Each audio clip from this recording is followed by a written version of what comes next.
The corruption scheme, known in the Nabu and Sapo materials as Clean City, allowed for the illegal appropriation of Kiev land worth 11.6 million hryvnias. Everything was used. Even the privatization of sheds and objects that existed only on paper. After that, the plot could change owners, sometimes more than once, under the table. Each subsequent resale cleared it of its fictitious origin. In early February 2025, as part of a large-scale anti-corruption operation in the Kiev City Council, law enforcement officers conducted a series of searches among officials connected to the organizer of the scheme to embezzle the capital's land. For many months, a Nabu wiretap was operating in the office of former deputy head of the Kiev City Council, Denis Komarnitsky, who has long been referred to as the overseer of Kiev in business and political circles. The audio recordings, some of which were initially released by Nabu and later supplemented by the investigation of Bihus Info journalists, may indicate that the official governing bodies of the capital were turned into a profitable private enterprise. Ukrainska Pravda conducted a separate investigation into the illegal crossing of the state border by Komarnitsky. The journalists managed to find him in Vienna, Austria, and confirmed that the key figure in the most high-profile anti-corruption case of 2025 had fled the country. He has been declared internationally wanted. In December 2025, Nabu announced new suspicions in the Clean City case. It was about an attempt to seize 2 more land plots in Kiev using the old but still effective toilet scheme, an effective tool for land fraud. The so-called toilet scheme was described by journalist Ole Sashalaisky about 15 years ago. The name didn't appear by accident. When privatizing an ordinary public restroom, so much land around it was allocated that it would have been enough to build several full-fledged residential complexes. In Komarnitsky's scheme, this practice was already modernized to involve fictitious real estate. However, on one of the plots, a restroom is still formally present. However, it's not a building, but just the remains of the foundation of what used to be a public restroom. It was deliberately dug up to provide grounds for registering the plot. The scheme worked like a well-oiled machine. After the plot was registered, its designated purpose would be clarified and the boundaries adjusted. Land issues passed quietly in batches among dozens of other items on the agenda. The deputies voted in favor without delving into the details, or even understanding what exactly they were approving. Formally, everything looked legal. There is a real estate property, there is ownership, there is a basis for land allocation. The key legal loophole that comes from a gap in the land code is that the presence of an object provides grounds for registering the land plot under and around it. As a result, a separate land plot of 10 areas was formed. That is, for an object that by its nature does not require a large area, they allocated enough land for full-scale commercial development. And there were dozens of such land plots in Komarnitsky's group. And these are large residential complexes. Varshavsky, Varshavsky Plus, Varshavsky 2, Kristergrad. They were built on the land of the State Agro-Combine of Komarnitsky. Pushcha Voditsia. The State Bureau of Investigation is once again investigating a criminal case regarding possible misappropriation and embezzlement of state property. How do state lands quietly get turned over for private development? This is not about coincidence or a single scheme. For years, a scheme has been implemented to terminate the permanent use rights of the state enterprise Pushcha Voditsia's lands. From 2006 to 2015, 9 plots with a total area of over 308 hectares in Kiev were allocated for residential development, without competition, without a market assessment, and with a minimal share for the state. As a result, the state lost the lion's share of the benefits from the development, and also got the bonus of continuing to pay the land tax for the state enterprise. For the hectares that were used for private projects, the state paid. Just in 2020 alone, such expenses exceeded 29 million hryvnias. The square meters brought profits to the developers, but the bills went to the state budget. In addition, in 2019, the company was deprived of rights to 32 land plots with a total area of over 426 hectares. Then the land was divided up and ended up in private ownership. According to the audit by the accounting chamber, the state lost about 8.4 billion hryvnias. Cases of abuse in the development of state lands are not isolated. There's also the National Academy of Sciences of Ukraine. The land plots of the National Academy of Sciences have for years been used not for laboratories and research, but for residential complexes. Under the guise of investment agreements, the land was transferred for development, and the state received crumbs instead of scientific advancement. Similar schemes have surfaced in other state institutions as well. Over 1 billion hryvnias in potential losses for the state, land in Kiev undervalued fivefold, and apartments for high-ranking officials at the price of a parking spot. According to NABU and SAP, this is how the scheme in the construction sector looked, involving the leadership of the Ministry of Regional Development. There is one common denominator in these stories: gaps in the laws, clever loopholes, uncontrolled signing of investment agreements, and manipulated land revaluations. All of these are driven by pure financial self-interest. In this video, we reveal the system of exploiting state resources for private purposes under the guise of completely official decisions.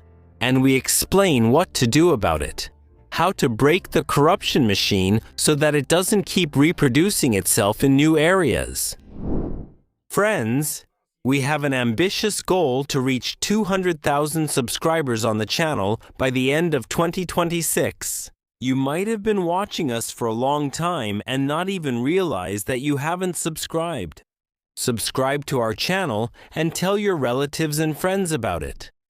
Also, give us a like and leave a comment under this video. We thank all our donors, patrons, and sponsors on YouTube.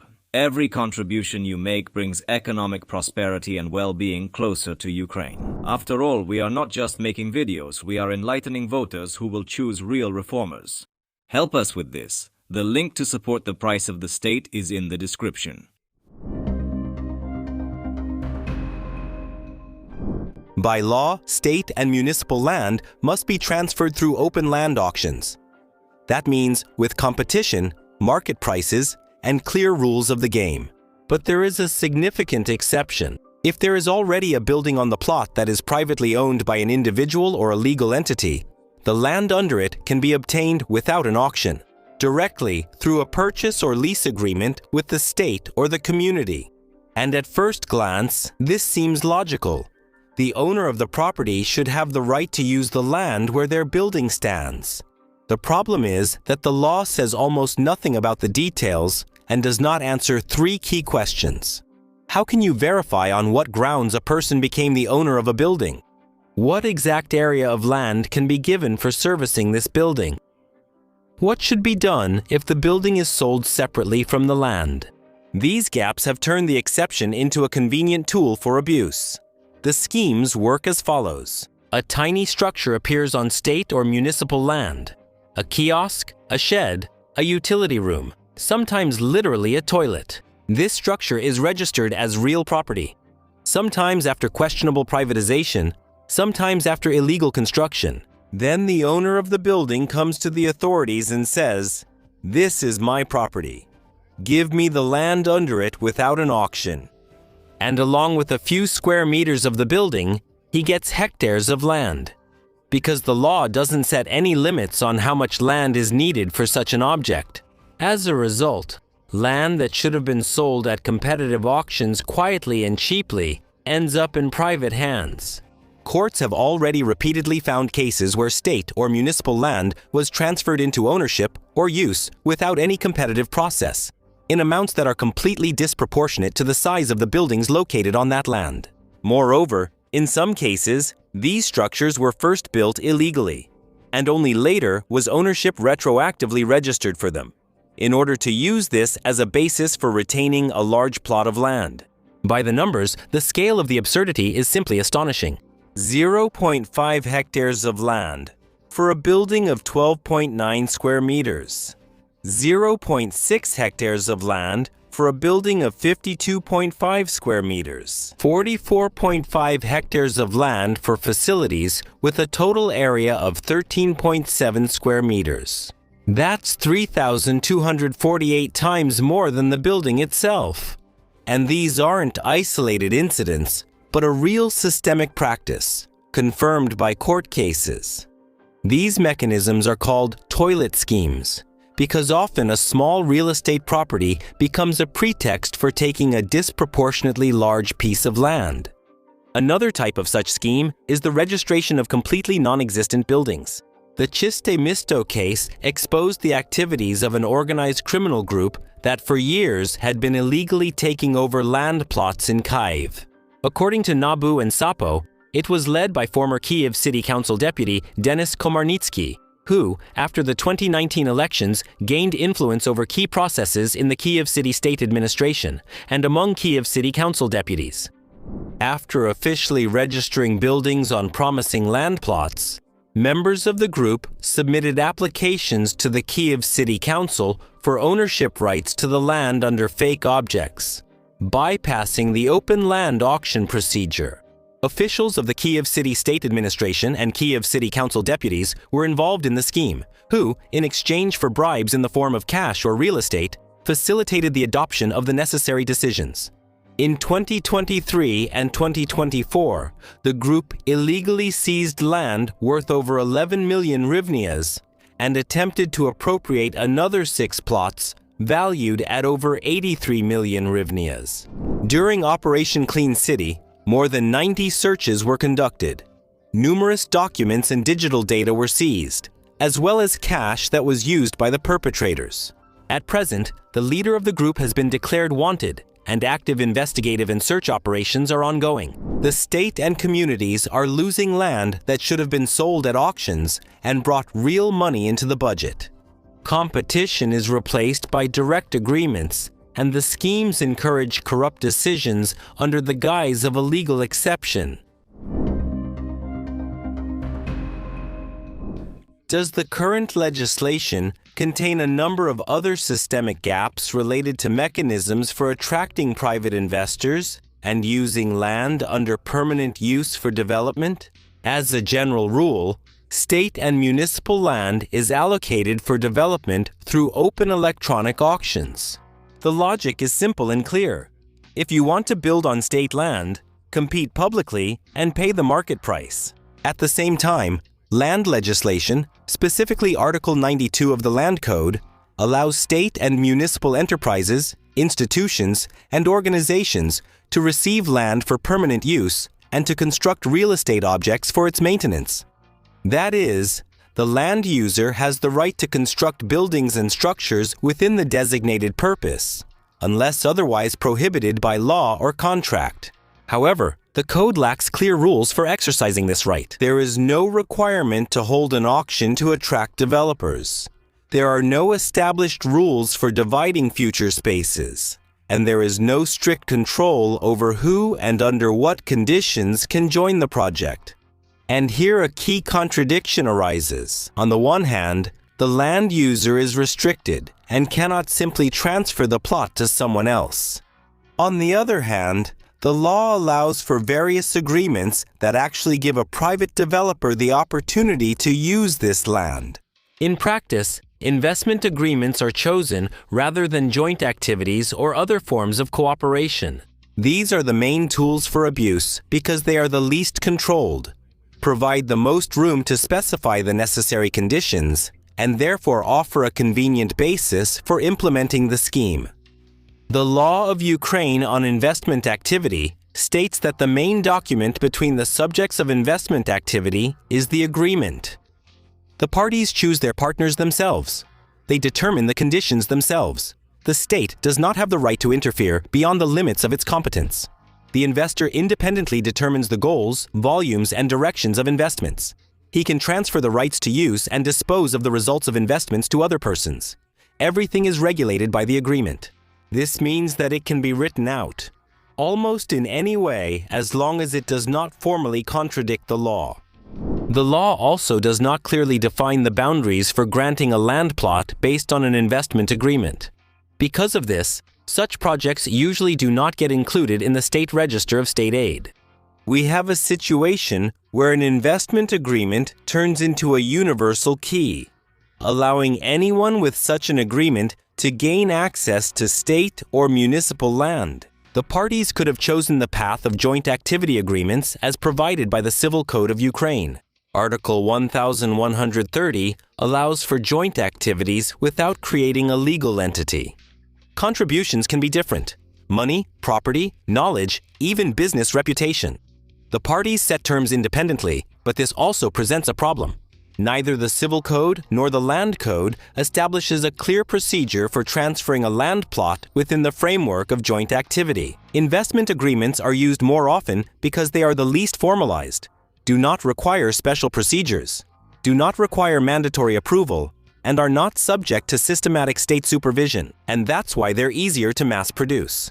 An additional opportunity is created by the law of Ukraine on the regulation of urban development activities.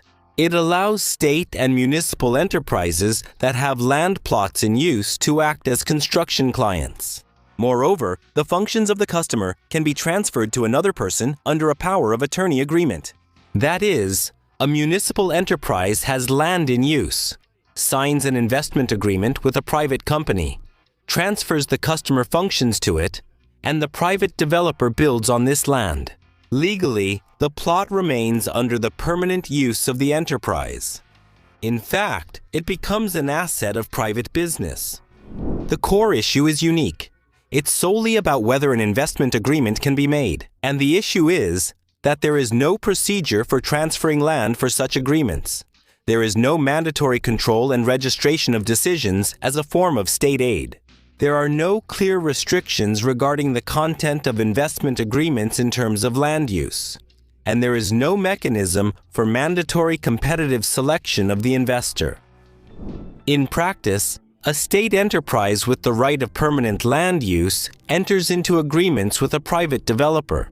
The developer builds housing, a shopping or office center at their own expense, and after the completion of the project, the parties divide the space between themselves. And since no one regulates how to divide them, the state often gets a pittance. As a result, the distribution of space in the completed real estate projects is uncontrolled and is strikingly generous to the private party. Court cases record proportions like 5 for the state and 95 for the developer, 8 versus 92, 10 versus 90%. In one case, the state was left with 170 square meters, while the developer received almost 3,000 square meters. The state enterprise formally remains the land user, but in reality, the developer controls the plot. He builds, sells apartments and commercial spaces, and receives all the profit. Add one more detail. The state enterprise continues to pay land tax, even though it does not actually use the plot and does not receive any compensation for these expenses. If an apartment building is constructed on the land, after it is put into operation, new apartment owners appear, and the right of permanent use is terminated. Along with it, the state loses control over the land. In the end, it turns out that a private developer gains possession of state or municipal land, bypassing the auction and without acquiring full rights to it. No competition, no transparent pricing, and no protection for state or community interests.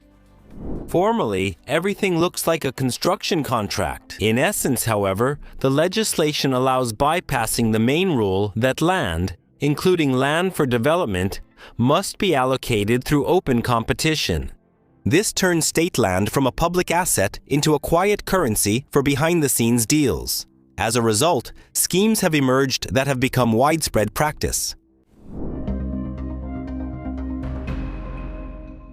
At the highest level, through backroom decisions by the Ministry of Regional Development and the involvement of top officials from the central government, a mechanism was formed that made these schemes systemic.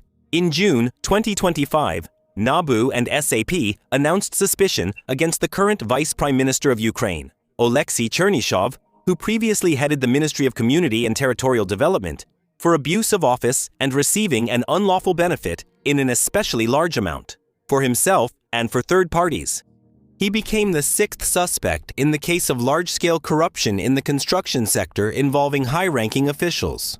The investigation revealed that a state-owned land plot was transferred for residential development through a state-controlled enterprise. According to the terms of the agreements, the developer must transfer to the state a number of apartments proportional to the value of the land plot. The more expensive the land, the larger the state's share. So the key step was to undervalue the appraisal. A lower appraisal means a smaller apartment for the state and more square meters for the developer. All that was needed was the right decision in the right offices. So the developer turned to the head of the Ministry of Regional Development. Then, according to the investigation, together with the ministry's state secretary, the minister's advisor, and the director of the state enterprise, land plots were transferred to this state enterprise. The land, along with the existing buildings on it, was valued at almost 5 times less than the market price. According to the investigation, the difference between this valuation and the real price amounted to 1 billion hryvnias. The scheme was stopped by the arrest of the land plot, which was imposed at the request of NABU and SAP. Otherwise, the story could have ended with the transfer of a billion-worth asset at an artificially low price. For the successful implementation of the scheme, the developer was supposed to reward the minister and the persons designated by him with discounts on apartments in already constructed residential complexes. The cost per square meter ranged from 1,000 to 8,000 hryvnias, while the minimum market price was about 30,000 hryvnias per square meter. According to the investigation, the undue benefit in the form of this discount alone exceeded 14.5 million hryvnias. Yes, legislative loopholes and weak oversight scale up to decisions made behind closed doors. The land is not sold directly. The auction can be formally bypassed. A state-owned enterprise is used as an intermediary. The valuation becomes a tool for manipulation, and the end result is private profit from a state asset worth over 1 billion hryvnias. State land becomes a bargaining chip, not through an open market, but through control over decisions. The next case is drawing widespread attention because it concerns land where thousands of people live today and which has become the site of large-scale construction projects. According to the report of the Accounting Chamber, between 2006 and 2015, a development model was established on the lands of the state enterprise Puszcza Wodicka through investment agreements with private developers. It's not just about one plot. Residential construction went on endlessly. Through competitive procedures, 9 land plots with a total area of over 308 hectares in Kiev were transferred. Back in 2013, an investment agreement was signed between the state enterprise NDVA Puszcza Wodicka and LLC City But Service regarding the development of land in the Podilski district of Kiev with an approximate area of 42.35 hectares. This land was used by the state enterprise under a permanent use right. Next, the scale expanded. On this land, the Warsaw Microdistrict residential complex was built, developed by Stolica Group. It was commissioned in 2019. It is one of the largest complexes in Kiev. It consists of 21 buildings ranging from 13 to 25 stories high. A little later, the same developer built the Warsaw II residential complex. In 2024, the last building was constructed. There are a total of 13 buildings ranging from 9 to 25 stories. Next to them, on the same site, another small residential complex appeared in 2018-2019. The fifth quarter is from the developer Perfect Group. 3 buildings ranging from 12 to 25 stories. In turn, on a plot of 7.9 hectares, the residential complex Kristergrad was built by the developer DBK Żytlobud, completed and put into operation in 2017. 3 buildings with 25 stories each. So we're not talking about a warehouse or temporary construction. These are entire residential complexes. Thousands of apartments, commercial spaces, infrastructure. The violations during the signing of the contracts were obvious. The Accounting Chamber's audit highlights the absence of a transparent developer selection process. This means that there was no public auction, no competition of price offers. More than 70 ended up with the developer company Stolica Group. As a result of such deals, the state could have missed out on acquiring about 200,000 square meters of housing. The second key feature of the scheme is the transfer of land without determining its market value. According to audit estimates, the approximate market value of the land allocated for development could exceed 40 billion hryvnias. And what did the state receive in most of the agreements? 4 to 5% of the value of future apartments in the constructed residential complexes. Some agreements stipulated that instead of receiving apartments or premises, the state enterprise agreed to monetary payments. The developers hired companies to value the property without any competition. In other words, the appraisers were chosen by the party that had a direct interest in minimizing the amount of compensation. Moreover, even after the actual transfer of the land, the state enterprise Puszcza continued to pay the land tax. In just 2020 and 2021, these expenses amounted to over 29 million hryvnias.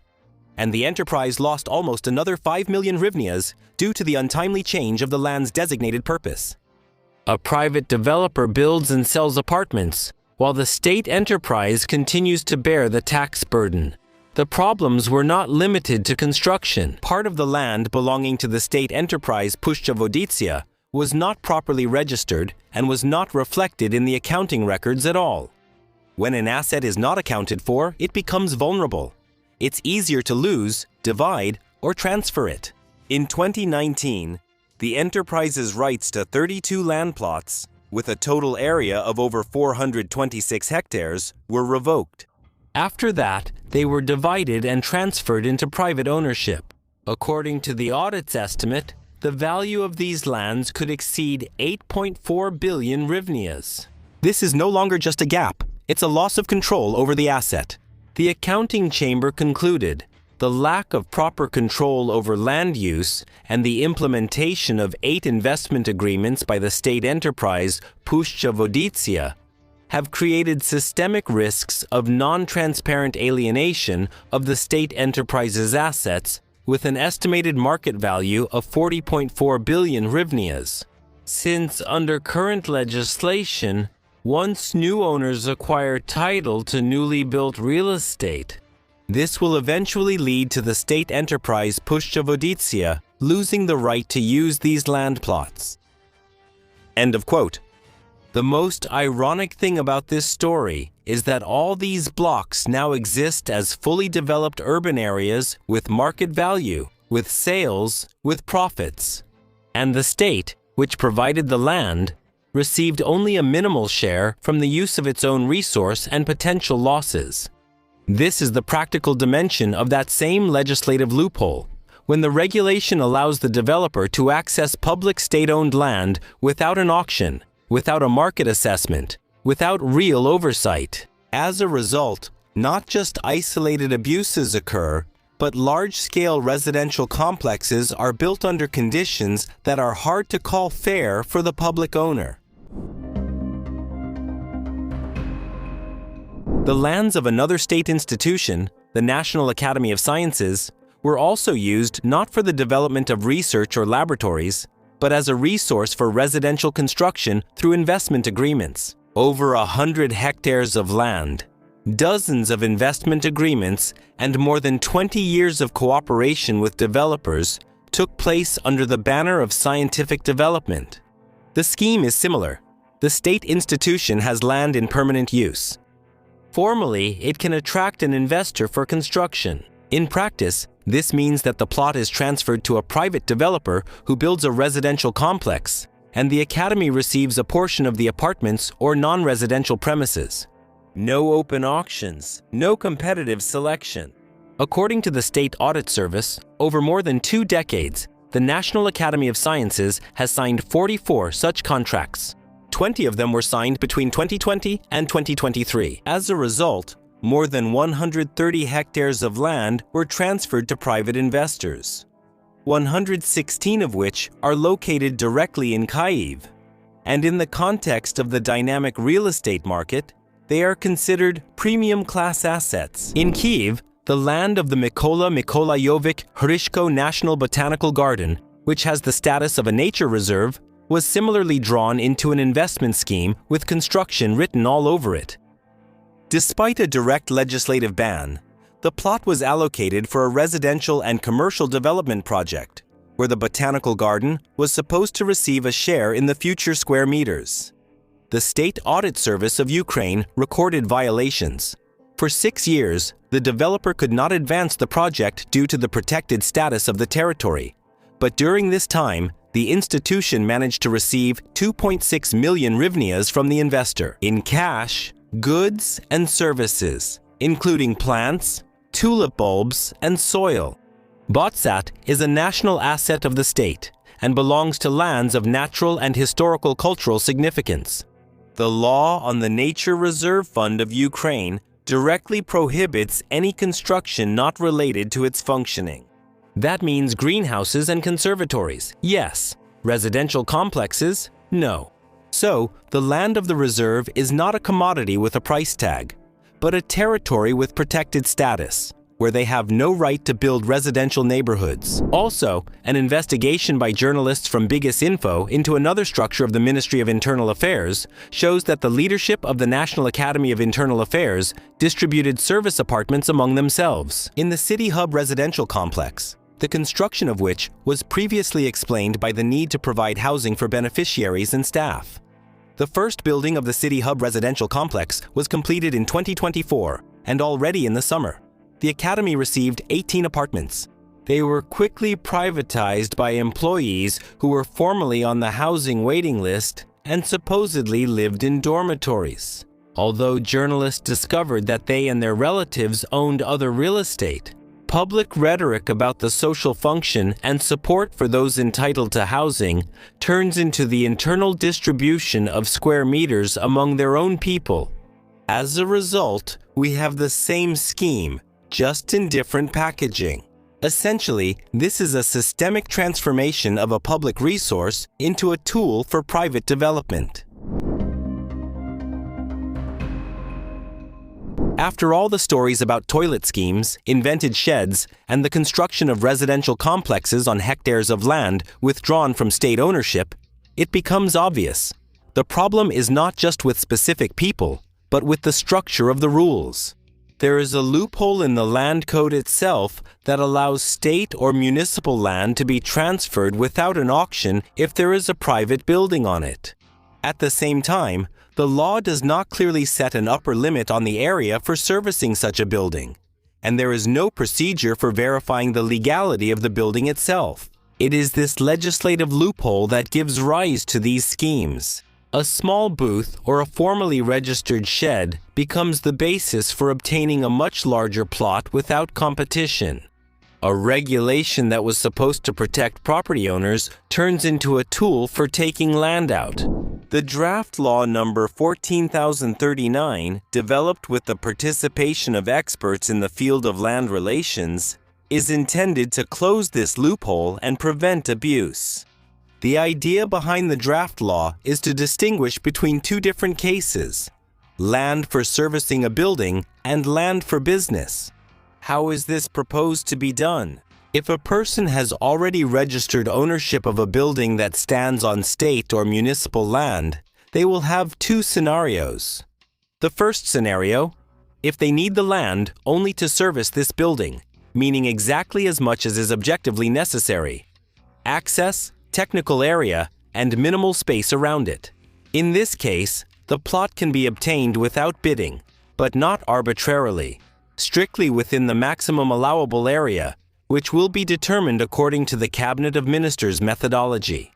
It will no longer be possible to allocate a disproportionately large area for a small structure. The second scenario, if the owner of the building wants more land than is necessary for its maintenance.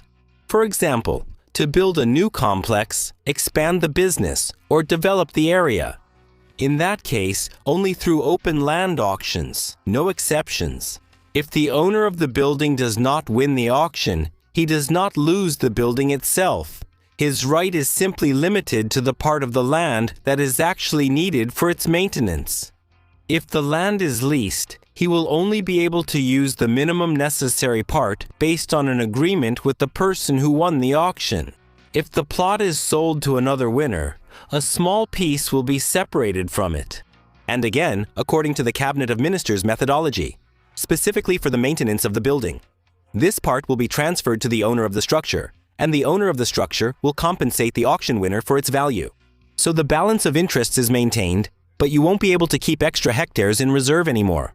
And another important aspect is the inspection of the buildings themselves. The government authority will no longer be able to simply accept the paperwork and sign it. They will be required to check whether the object actually exists, whether it was built legally, and whether it matches the reality. Moreover, the inspection may include an actual on-site examination. The procedure for such an inspection will be determined by the Cabinet of Ministers. If there are signs of falsification or unauthorized construction, the review is suspended and the case goes to court. And if the court confirms the violation, the transfer of land will be denied. And it's about eliminating abuses so that a building can no longer be used as a cover for land grabbing. To prevent construction schemes and land misappropriation under dubious investment agreements, Draft Law number 14,038 is being proposed. Investment projects that involve the construction of residential real estate on state or municipal land plots and the distribution of future real estate objects between the construction customer and the person who organizes and/or finances the investment in construction.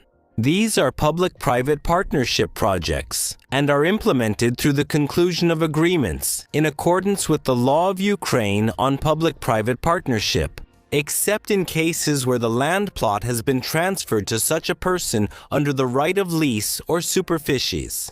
If the developer plans to build a residential complex on state land and receive a share of the apartments in the future property, they must acquire the right to such a land plot, either through lease or superficies, in accordance with the requirements of land legislation, and to implement the investment project under the general rules in accordance with the law of Ukraine on investment activity and the law of Ukraine on guaranteeing property rights to future real estate objects. If the right to the land plot is not acquired, such a project is implemented through the mechanism of public-private partnership. This rule applies specifically to residential construction, because most of these cases involve apartment buildings. The law on public-private partnership allows for setting a minimum share of housing that must belong to the state or the community, and also provides a separate method for calculating the market value of the development rights. Square meters for the state will no longer be able to shrink to a symbolic 4 or 5%. There is a separate strict provision in Draft Law number 14,038. If a building is constructed under an illegal contract, it is automatically considered state or communal property. So the main idea is, if you want to build a residential complex on state land and get your share, either buy the land rights according to the rules or participate in a public-private partnership competition. No other options are provided. State and municipal land is the money of communities, a strategic resource, a foundation for development. But for years, it hasn't worked for society. Shady schemes and contracts have allowed private businessmen to take state land for next to nothing for years. Because of legislative loopholes and weak oversight, access to the most valuable plots was granted without competition. The land was undervalued in assessments. They hid it behind sham buildings or investment contracts, and in the end, the state received only crumbs or questionable compensation. The rest of the benefits ended up in private hands.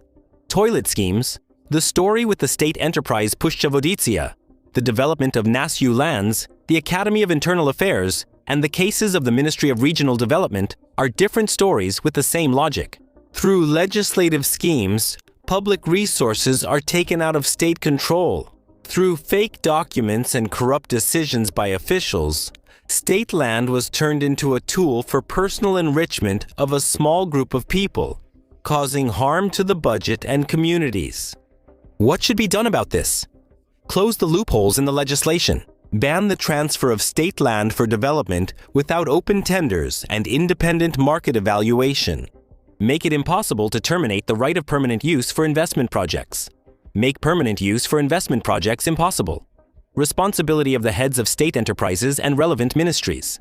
To block the schemes, the state proposes to change the rules of the game for the use of state and communal lands through draft laws number 14,039 and number 14,038. They are supposed to set clear restrictions on transferring land without auctions, introduce verification of the grounds for obtaining land plots, and establish transparent rules for development projects. Until these gaps are closed and the conclusion of contracts is clearly regulated with a mandatory transparent procedure and control, talk about a transparent land market remains just a shiny sign with the possibility to carve up land for private use. We carefully read all the comments. What do you think else could become a stop signal that would break the conveyor of investment contracts and block the flow of shady schemes? And I'm also curious, are there similar stories in your city? Share your examples in the comments. This material was created in partnership with the EU WULIAP Analytical Center. This video is partially funded by patrons, donors, and YouTube sponsors of the Price of the State.